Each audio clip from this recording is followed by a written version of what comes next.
The traditional tortilla española is a great litmus test for whether or not you'll enjoy a certain type of Spanish cooking. It's very straightforward, just egg and potatoes, some onion if you want to get real crazy, all seasoned with salt and maybe pepper if you're bad enough. To a certain type of person whose brain may be fried by over-the-top epic bacon-style cooking videos, that doesn't sound too appetizing. But what you have to understand about the European palate is that oftentimes simple is what they're after. The Spanish tortilla isn't some elaborate all-day cooking affair. It's a run-of-the-mill food item eaten as a snack or as part of a meal. Hot or cold, maybe with an aioli or a salad, at whatever point of the day you find yourself hungry. Potato, egg, onion, and olive oil are all relatively cheap staples in kitchens worldwide, Spanish included. That's the reason it's endured more so than any mystically delicious quality that reveals itself to you upon first bite. And to me, that's enough. It's not gonna blow you away, nor should it.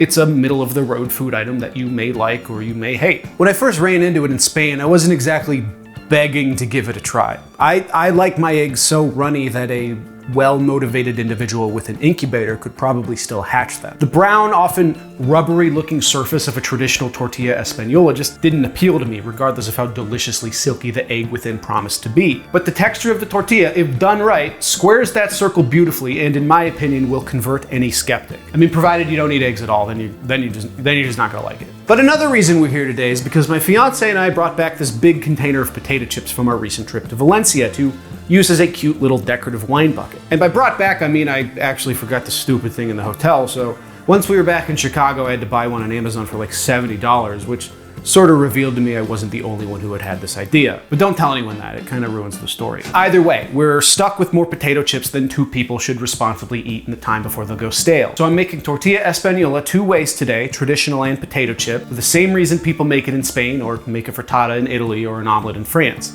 Because I got the ingredients lying around and because I'm hungry. But before you start cracking any eggs, consider the flip. In order to make it the right way, you need to invert the entire thing in the pan on top of a plate or lid or some other such flat surface that's a few inches wider than the tortilla itself, before sliding it back into the same pan, this time with the bottom facing the top. It's not a maneuver for the faint of heart, but you'll be fine so long as you set yourself up for success ahead of time. Pick as flat a surface as possible to eliminate as much daylight as you can between the rim of the pan and the object you're placing on top. I like this stainless steel lid. It's relatively flat and the handle helps keep a firm grip while avoiding the residual heat the tortilla creates once it makes contact. That part happens quick, so be careful. Regardless of what you choose, do a quick dry run first to see what you're dealing with. I regretted skipping this step once I realized mid-flip that the stainless steel lid slid around the top of the mismatched nonstick rather than firmly clamped down on it like I subconsciously assumed it would. Had I attempted this maneuver in an empty pan first, I'd have realized I needed to place more pressure on the two pieces to keep them from sliding around and saved myself some time cleaning half-cooked eggs off my countertop. I'm making this sound more complicated than it is. Really, you're just turning the stupid thing over. But one thing I want you to avoid is the urge to just wing it in the moment. You might be sitting there thinking, whatever man, I got a ton of flat circular stuff in my kitchen. I could just grab one out of the cabinet whenever. Big deal. Leave me alone. But take my word for it and pick something out ahead of time, lest you realize too late that none of the plates and lids you assumed would fit perfectly are just a little too small or too concave or not actually heat proof. All the while your tortilla is languishing over the heat and overcooking. Heed my warning or you'll deserve whatever happens to you. The next tortilla hinge point is the decision to include onions. For me, that's a no-brainer. Onions are delicious, especially when lightly caramelized in loads of olive oil. Some people object to that fact, but I've never concerned myself with the opinions of allium phobes, and I don't intend to start now. I don't think you should fully caramelize the onions because at that point they sort of structurally and philosophically change into something different altogether, but you do whatever you want. Cooking the onions alongside the potatoes saves time and also gives them a chance to caramelize at least a little bit on the edges, which lends itself quite wonderfully to the final result. Speaking of potatoes, Yukon Gold is the consensus pick, and I see no reason to deviate from that norm. I've got 5 here that will eventually go into a 10-inch nonstick skillet, but you can include a few more to be on the safe side. Just make sure that if it looks like you're overfilling things, you feel free to leave them behind. It's important to peel them too, lest you accidentally latch onto some cooked skin with your fork while eating the final product, and it lifts off the rest of the potato in one big grainy strand that just sort of destroys the tortilla from the inside out like a frag grenade. Don't do that. 1/4-inch slices are also textbook, which I achieved with a mandolin.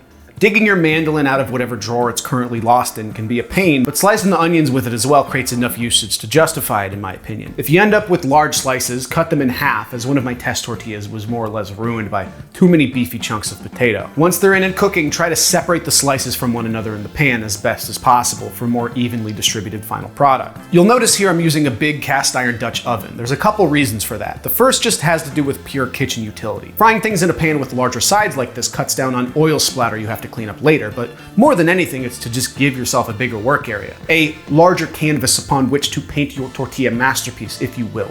Whether it's a regal Diego Velázquez or a chilling pintura negra painted directly on the wall of a blind man's house. That part's up to you.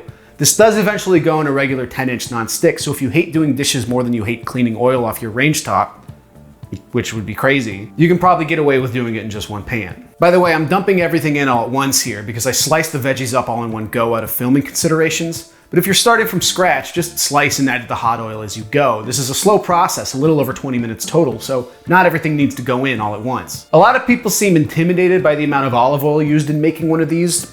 That has never made sense to me. I fear no amount of olive oil. Why would you be scared of oil anyway? Haven't you heard about the ice caps melting and the climate change? Where are the polar bears supposed to live, huh? Doesn't that bother you? But if it makes you feel better, the olive oil doesn't just disappear into thin air if it's only used once. It still exists, just in measurably more delicious form, especially if you toss in a few cloves of garlic for good measure. Something I might add I have suspiciously not seen anyone else do on the internet for reasons unknown to me. It just seems like a no-brainer to have some garlic swimming around in that hot oil, but if King Felipe sends the tercios to my house in the middle of the night, you know, tell my story. Either way, if you don't use it for an aioli or salad dressing to serve alongside the tortilla, keep it in your fridge and perpetuate a delicious cycle in your next meal. Or pour it down the sink, see what I care. You're also free to use a cheaper olive oil alternative, but bear in mind that in simple dishes like this, the flavor of the oil has an outsized impact on how the final product will end up tasting. Don't reach for the super expensive finishing oil, but you know, don't cheap out either. Once everything's softened and thoroughly aromatic, drain the excess oil and get the eggs ready. I think 6 or 7 is the magic number for a 10-inch skillet, so scale up or down accordingly. You need enough to at least fill the pan and form the shape of the tortilla, but beyond that you can play around with the thickness provided you have a more or less equal ratio of potato to egg. First timers be warned, however, as maneuvering a thicker tortilla is measurably more difficult in my opinion. By the time your eggs are cracked, salted, and beaten together, your potato-onion mixture should have cooled down a decent amount. You want some residual heat for textural purposes, but nothing so hot that it'll instantly scramble the eggs on contact. If you're worried about it, just be prepared to stir everything up immediately upon mixing the two together. You'll often see instructions to just let the mix hang out on the counter for a while, but to me you're just running the risk of the entire thing going cold and jeopardizing a well-cooked interior. 5 minutes on the countertop is plenty, if that even. Take some of your leftover oil and heat it up on your pan. Some people do carbon steel, which I don't own, or well-seasoned cast iron, which I don't have the patience for.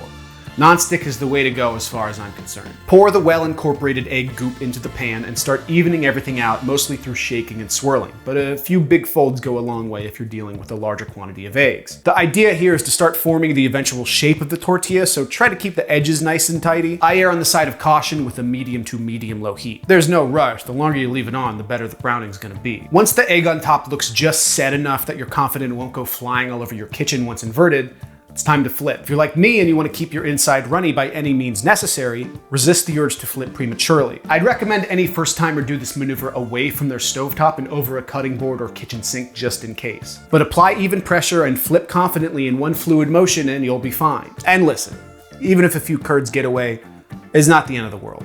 The word rustic was invented by sloppy cooks such as myself for moments like these. Tuck the wounded soldiers back in their eggy bivouac if you want, but don't be afraid to go on without them. Regardless of how the flip goes, try to remember to put a little more oil in the pan before sliding the tortilla back in. Because I like my eggs loose, I turn the burner off at this point and let the residual heat do the rest of the work. This is your last chance to shape the final result, so take the time to work on the edges some more, or even give it a few more flips if so inclined. Conventional wisdom dictates that flipping the tortilla more often allows for surface heat to disperse faster, preventing the outside from overcooking while getting to the inside, sort of like the new method for steak. But I've found that the effect is sort of canceled out by the simple fact that more time flipping just means more time cooking in contact with the pan. Either way, once it's at a point you're happy with, slide it onto a plate and let cool. The process for making the potato chip tortilla is effectively the same, but much simpler and much quicker. It's perfect if, say, hypothetically, you screwed up the first one and are too frustrated and hungry to go through the process of peeling, slicing, and slow cooking potatoes again from scratch. In addition to an extra egg and cutting back on salt, I recommend about 3 or 4 cups here, but feel free to eyeball it, as dumping potato chips into a measuring cup just feels weird and wrong. But overall, use more than you think you need. The chips break down in the pan more than you'd expect, especially if you let them sit out on the counter a little bit like Jose Andres recommends, so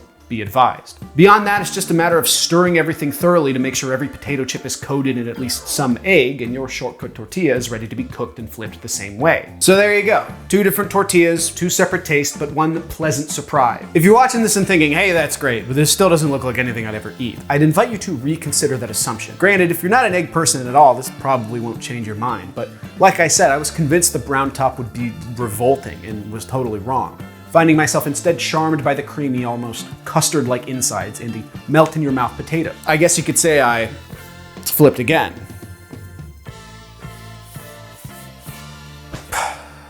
Whatever.